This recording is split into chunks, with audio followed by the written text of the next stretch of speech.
Namaste, divine beings. So wonderful to be with you. I wanted to share a transmission on guides and working with our guides. I am day 2 into my level 3 training of internal family systems psychotherapy. And it's incredible. It's with the legendary Dick Schwartz, who some of you may know as being the founder of IFS. He's the one that brought it to the world. And I just wanted to share some really crucial information with those of you out there that are curious, getting curious about our guides, who are our guides, and how do we start to work with our guides and connect to them at a deeper level. So sometimes it can be, challenging to talk about this more openly, and especially, within other modalities, even though this is something that potentially therapists in lots of different fields, lots of different professions do see their clients, their students sat in front of them presenting their guides. It's something that isn't really widely spoken about. And Dick speaks to this as well. He wants to change psychiatry. So there are certain subjects that he has to really think carefully about how he approaches in order to maintain the credibility of IFS. And I guess, many of us have those parts. If I want to maintain my credibility, if I want to be seen to be doing serious work, if I want my clients to feel comfortable in my presence, I have parts of me that are bringing that to my attention. Well, maybe let's not talk about this so openly. But I too am on a little bit of a mission, and I want to really start to embody this newfound confidence that I have about trusting that it is time to bring this information out there. So I'm going to share a little bit from the notes that I made. So sorry if you see me like this, I'm kind of having a little look on my computer. So one of the things that I loved that Dick shared was this sense that if self is just below the surface of the skin, then the guides are just above the surface of the skin. And it turns out that he and many other therapists that have been very renowned for speaking about their work, Dolores Cannon, Michael Newton, Gabor Mate, a lot of these people speak about guides. And guides being very present with us. Now, my sense, and certainly Dick's sense, is that we all have guides. It's just that we may be aware of them, we may not be aware of them. But just know that they are present.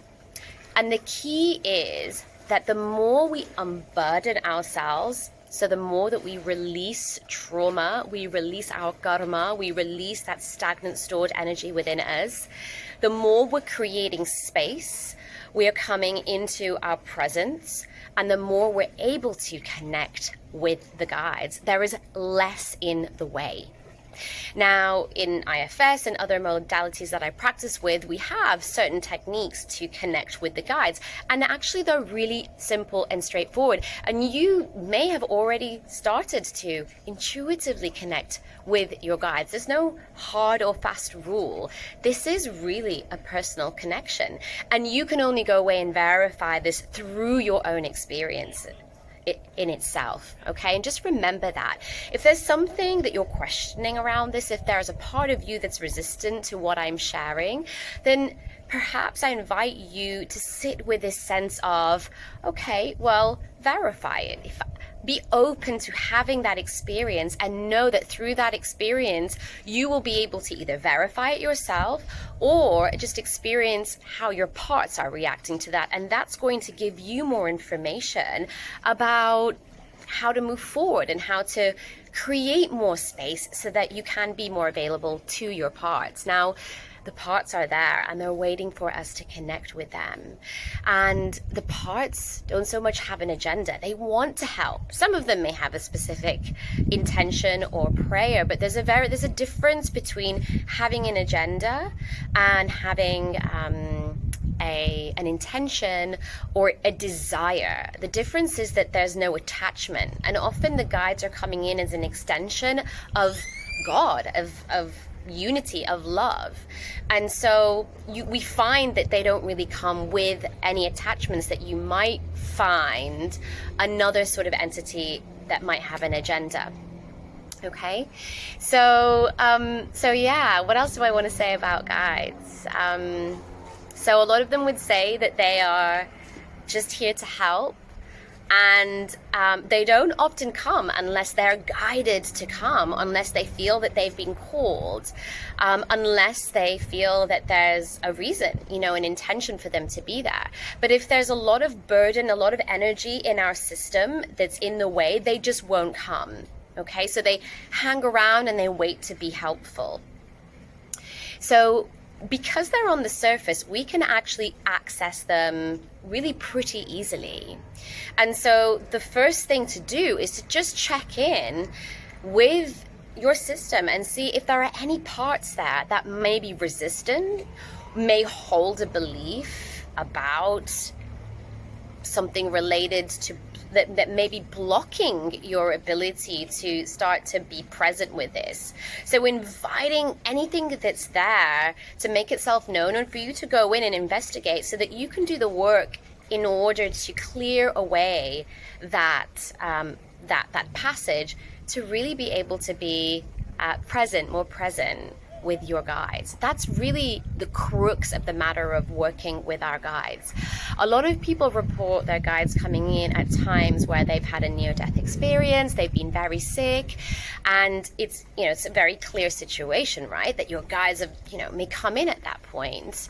And other people report calling their guides, asking to speak to God, and the guides coming in that presence. And I think there's a lot in this setting and creating of intention. If you really create a pure intention, maybe call that into your daily intention setting that you might have at the beginning of the day or after you've done a meditation, when you're really clear and present and connected. These are beautiful times when you've done an energy practice and you feel protected and you feel strong. These are really beautiful times to invite your guides to come and share their wisdom and share their guidance with you. Another way that you can do this is by working with a practitioner who is trained and who knows how to safely hold this space for you. I would recommend internal family systems practitioners, because I know from working with them and from doing this training at this level that these, as IFS practitioners, are really well equipped, not just to have the skills to do this work, but it's also about our self-energy. So the self-energy of the therapist or the teacher or the space holder is just as important, because if we're not in self, then it's harder for the client or student to be in self. Now, they can be in self, of course, but when we're in self and we're clear and we're present and we're aligned, we're bringing in this abundance also to the process, to the room, to the space. And that helps the client or student to borrow from that self energy, but for the other parts in their system to feel safer, to step out of the way, and for that person to be more present. So that's part of how we hold a space for someone, is being in our own self energy as therapists and learning to work with our own parts and get them to step away so we can be present in our self energy, and we can really help to facilitate these healing processes or insightful processes for our clients. So yeah, I mean, there's so much more that I could share with you. There's just so much magic in working with guides. I'd love to hear if this has touched you. I'd love to hear if you are someone that's working with your guides, and how that is for you, and how this work, how this relationship has grown, and how it's helped you in your life, because that's the other beauty and magic of it, is seeing and experiencing this to unfold, and all of the beauty and magic that it has to share with us, that we get to experience this whole new dimension of existence and what we're here and what we're playing with. And it's just part of the reason why I love doing this work. I hope you have found this helpful. Please, please, please be in touch. Leave a comment below. I'm so honored to share my Sacred Ceremonial Space Holding course, which is starting soon in March. If you are on this path and you want to learn to be a practitioner, this is your chance. This is your chance. I'm going to be guiding beautiful divine souls who are on a path of healing, who are serving other people, who want to step into that role, to come into this container, into this vortex with me and learn how to create healing spaces for yourself and for others.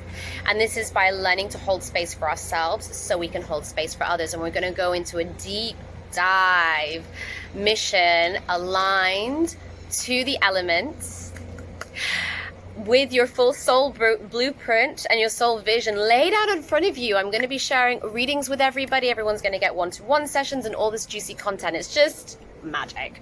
So please check it out. I'm going to leave the link in my bio and get in touch for a free discovery call if you want to know more. Sending you so much love, divine beings.